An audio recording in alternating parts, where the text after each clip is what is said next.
Shake करते हुए नरेंद्र मोदी ने मॉरिशस के प्रधानमंत्री के साथ आगे बढ़ाते हुए स्पष्ट तौर पर नजर आता है। मॉरिशस को टैक्स ट्रीटीज के लिहाज से भारत के संदर्भ में काफी महत्वपूर्ण देश के रूप में देखा जाता है।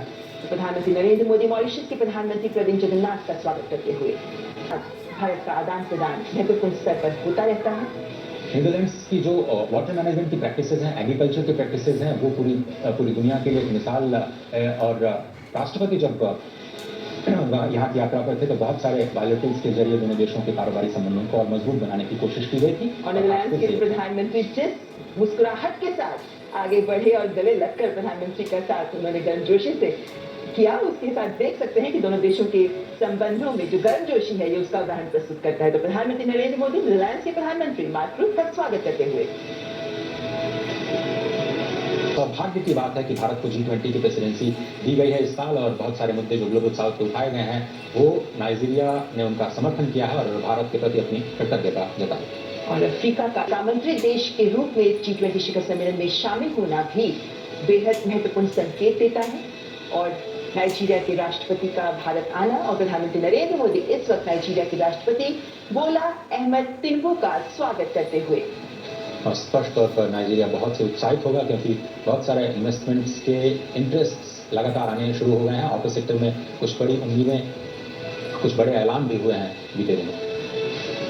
सिंगापुर के प्रधानमंत्री ली शिएन लूंग, हम जानते हैं कि सिंगापुर के प्रधानमंत्री के साथ प्रधानमंत्री नरेंद्र मोदी बहुत बेहतर केमिस्ट्री रखते हैं। और ऐसे में सिंगापुर के प्रधानमंत्री प्रोजेक्ट है फाइनेंसिंग सिटीज ऑफ टुमारो को लेकर के जो कॉन्फ्रेंस हुई गांधीनगर में, उसमें सिंगापुर की बहुत ही अहम भूमिका रही। गिफ्ट सिटी जो बनाया गया गांधीनगर में, उसमें भी सिंगापुर एक अहम भागीदार के रूप में सामने आया है। तो सिंगापुर के प्रधानमंत्री ली शिएन लूंग का स्वागत किया प्रधानमंत्री ने। और विभिन्न देशों के राष्ट्राध्यक्षों यूरोपीय संघ का हिस्सा है और स्पेन के साथ भारत के संबंध बेहतर हैं। और ऐसे में स्पेन की उपराष्ट्रपति और उनके चेहरे पर खिली मुस्कुराहट ये बयान करती है कि इस शिखर सम्मेलन में आमंत्रित देश के तौर पर शामिल होना स्पेन इसे महत्वपूर्ण मानता है।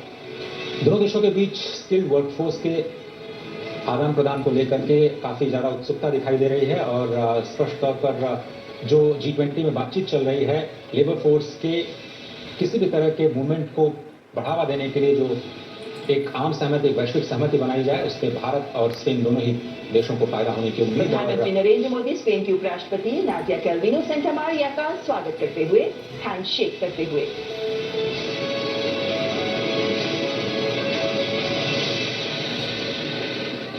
नौ आमंत्रित देश और अन्य कूटनीतिक कारणों से भी भारत का महत्वपूर्ण सहयोगी देश संयुक्त अरब अमीरात। फ्री ट्रेड एग्रीमेंट को लेकर के दोनों देश काफी ज्यादा उत्साहित, और हाल ही में जो FTA किया गया है भारत की तरफ से, उसका फायदा अब जमीन पर दिखने लगा है। रोजगार के लिहाज से, GDP के लिहाज से, और दोनों देशों के बीच जो ट्रेड रिलेशंस हैं उसको बढ़ाने में इस FTA की बहुत अहम भूमिका रही है। और बहुत सारे भारतीय सऊदी अरब में जो कार्य करते हैं उनको लेकर के लेवल प्लेइंग फील्ड दी जाए और उनको असिस्टेंस दिया जाए। और आप केमिस्ट्री स्पष्ट तौर पर देख सकते हैं। प्रधानमंत्री नरेंद्र मोदी UAE यानी संयुक्त अरब अमीरात के राष्ट्रपति शेख मोहम्मद बिन जायद अल नहयान का स्वागत करते हुए न केवल हैंडशेक बल्कि दोनों हाथों से उनके हाथों को थामते हुए उन्हें गले लगाते हुए। तब तक 9 आमंत्रित देश Oman, Bangladesh, Egypt, Mauritius, Netherlands, Nigeria, Singapore, Spain और UAE, इन 9 आमंत्रित देशों के राष्ट्राध्यक्ष अब भारत मंडप में प्रवेश कर चुके हैं।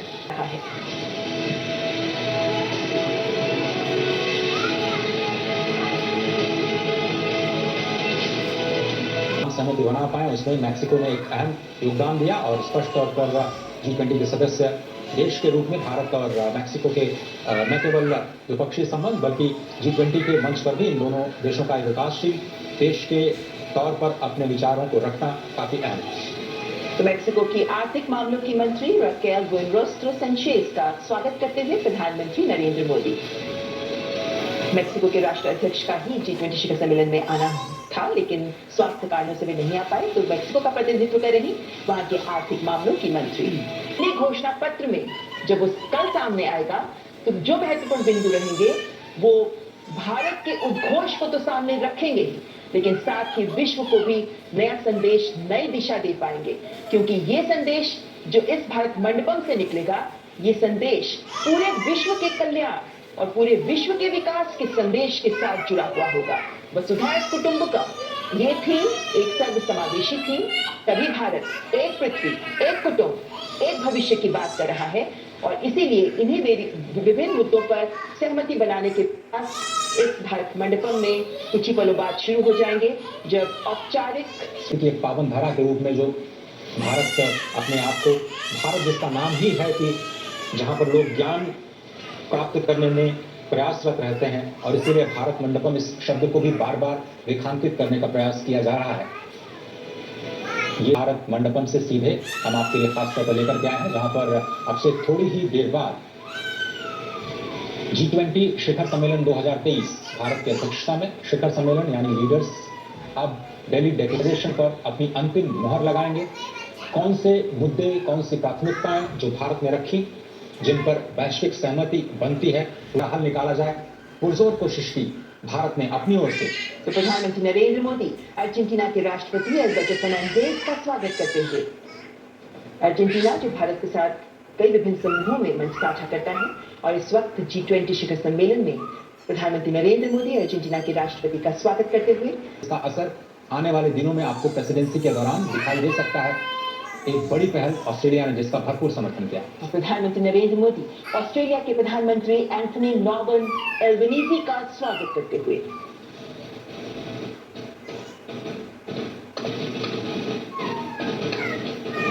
ऑस्ट्रेलिया जिसके साथ भारत अपने संबंधों को विभिन्न स्तरों पर आगे बढ़ा रहा है और इस वक्त ऑस्ट्रेलियन प्रधानमंत्री एंथनी एल्बनीजी का प्रधानमंत्री ने स्वागत किया और इस आगे बढ़ेंगे उनमें कनाडा के प्रधानमंत्री क्या पक्ष लेते हैं।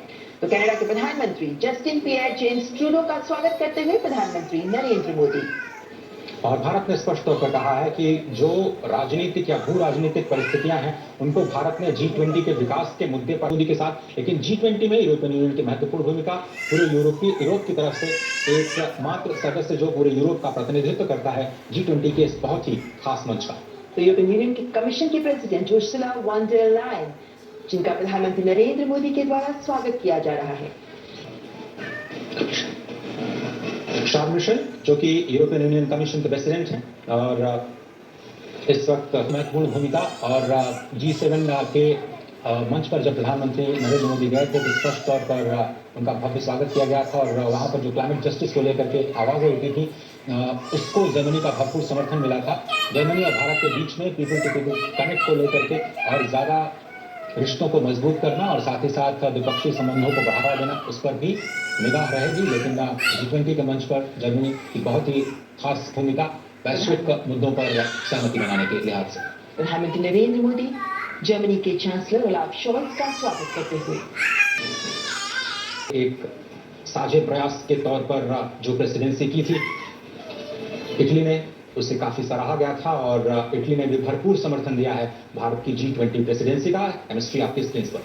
प्रधानमंत्री नरेंद्र मोदी इटली के प्रधानमंत्री जॉर्जिया मेलोनी का स्वागत करते हुए, सस्टेनेबल डेवलपमेंट गोल्स को लेकर के दोनों देश लगातार एक दूसरे का सहयोग करते हुए की बात आती है तो जापान हमेशा भारत के पक्ष में खड़ा रहा है। कई अंतर्राष्ट्रीय मंचों पर जापान ने खुल करके भारत का समर्थन किया है, भारत के विचारों का, और भारत के पक्ष में अपने विचार रखे हैं। प्रधानमंत्री नरेंद्र मोदी जापान के प्रधानमंत्री फुमियो किशिदा का स्वागत करते हुए, और स्पष्ट तौर पर सांस्कृतिक लिहाज से दोनों देश और ज्यादा करीब आते हैं। दक्षिण कोरिया के राष्ट्रपति यून सुक येओल, जिनका स्वागत कर रहे हैं प्रधानमंत्री नरेंद्र मोदी।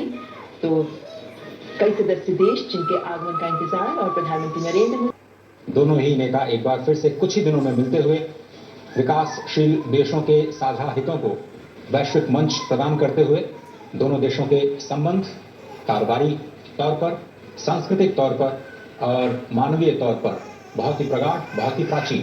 प्रधानमंत्री नरेंद्र मोदी दक्षिण अफ्रीका के राष्ट्रपति एन सिरिल रामाफोसा का स्वागत करते हुए, हैंडशेक करते हुए, फॉर्मल फोटो ऑप देते हुए, मुद्दों पर समर्थन करते हुए ऋषि सुनक स्पष्ट तौर पर, खुले तौर पर, औपचारिक तौर पर भारत का समर्थन और प्रधानमंत्री नरेंद्र मोदी की लीडरशिप की तारीफ कर चुके हैं।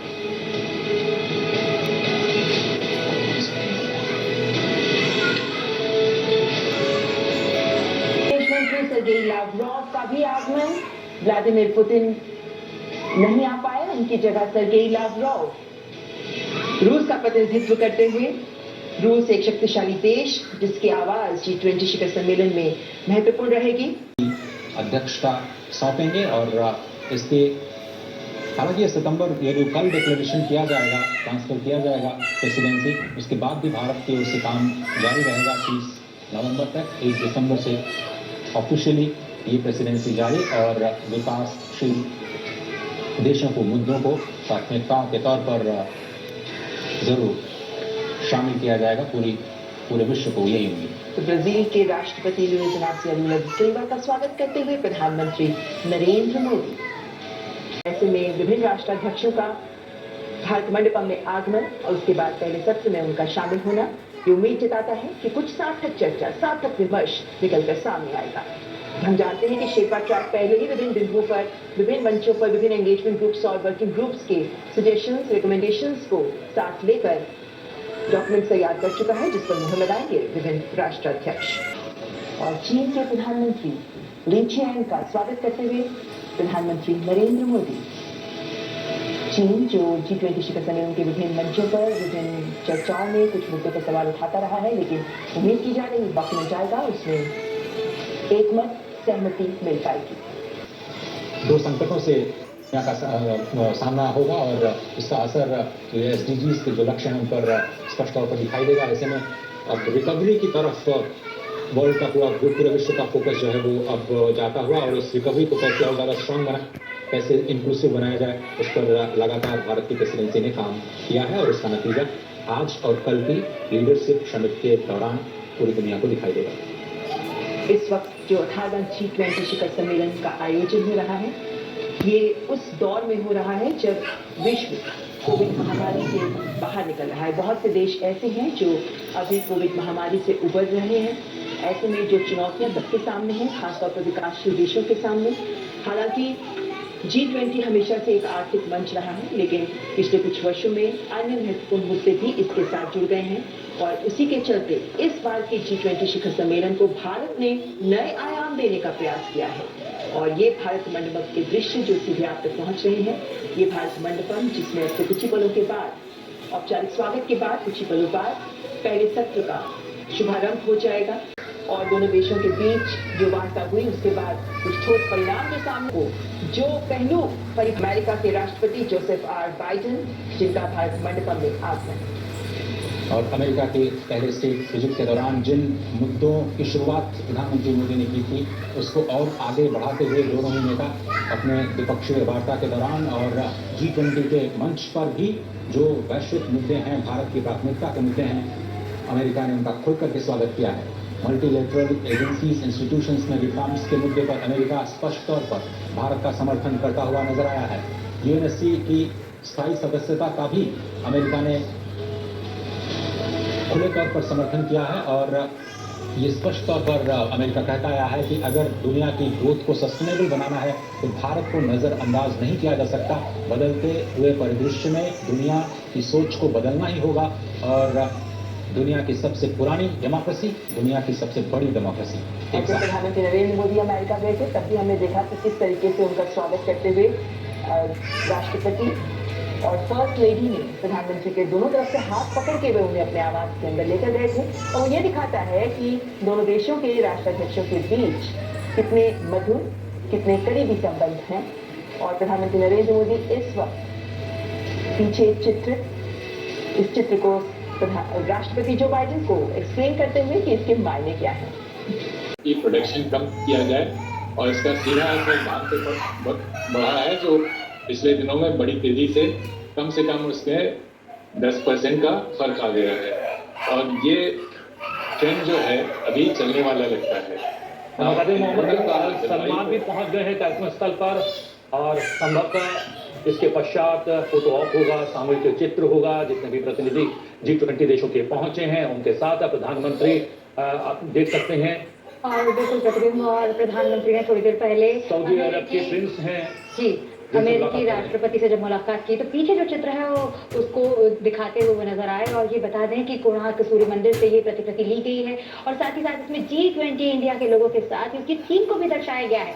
होता रहा और पर्टिकुलरली मैं भारत की बात करूंगी, इस बार अवलोकन हुए हैं जो परिणाम अब धरा के ऊपर आने वाले हैं या हमें इनका संघर्ष हमें करना पड़ेगा, उसके लिए बहुत जरूरी है कि पूरा का पूरा G20, मैं यहाँ ये कहना चाहूंगी कि इसको एक धरा एक परिवार क्यों कहा जा सकता है, क्योंकि देखिए G20 के जो ये 20 देश हैं उसके अलावा एक संघ इसमें शामिल है। ये 85% ऑफ ग्लोबल GDP है और इसमें 2/3 वर्ल्ड की पॉपुलेशन है, यानी वर्ल्ड के सभी विकसित देश और बहुत सारे विकासशील देश इसके सदस्य हैं जी। तो इन देशों का एक समूह है, एक परिवार है और यहाँ पे जो डिसीजन लिया जाता है, यहाँ पे जो साझेदारी उभर कर आती है वो हमारी 85% पॉपुलेशन को जाकर इफेक्ट करती है। तो ये बहुत मुख्य है कि यहाँ पे एक सहमति उभर कर आए जो विश्व की आने वाली चुनौतियों को सबसे अच्छे से टैकल कर सके। और ये चुनौतियां सिर्फ वॉर की नहीं है। देखिए अभी हम चर्चा कर रहे थे कि पिछले 3 वर्षों में क्या बदला, एक कोविड, एक यूक्रेन वॉर और तीसरा हम कह सकते हैं कि ग्रेट पावर राइवलरी। हालांकि ग्रेट पावर राइवलरी जो है वो हालांकि हम चाइना और यूएस के बीच में देख रहे हैं, बट कहीं ना कहीं पूरा विश्व जो है इसके प्रभाव में आता है, क्योंकि कहीं ना कहीं अलाइनमेंट्स होती हैं। भारत बड़ा इक्वी डिस्टेंस रहकर इंटरनेशनल रिलेशंस में एक बहुत ही अच्छी छवि रखता है और इसके सभी के साथ अच्छे संबंध हैं। तो हमें ये प्लेटफॉर्म जो भारत की प्रेसिडेंसी है ये यूनिक इस तरीके से है कि भारत के पास ये ऐसा स्वर्णिम अवसर है, एक मौका है जहां पे एकजुटता के संदेश के साथ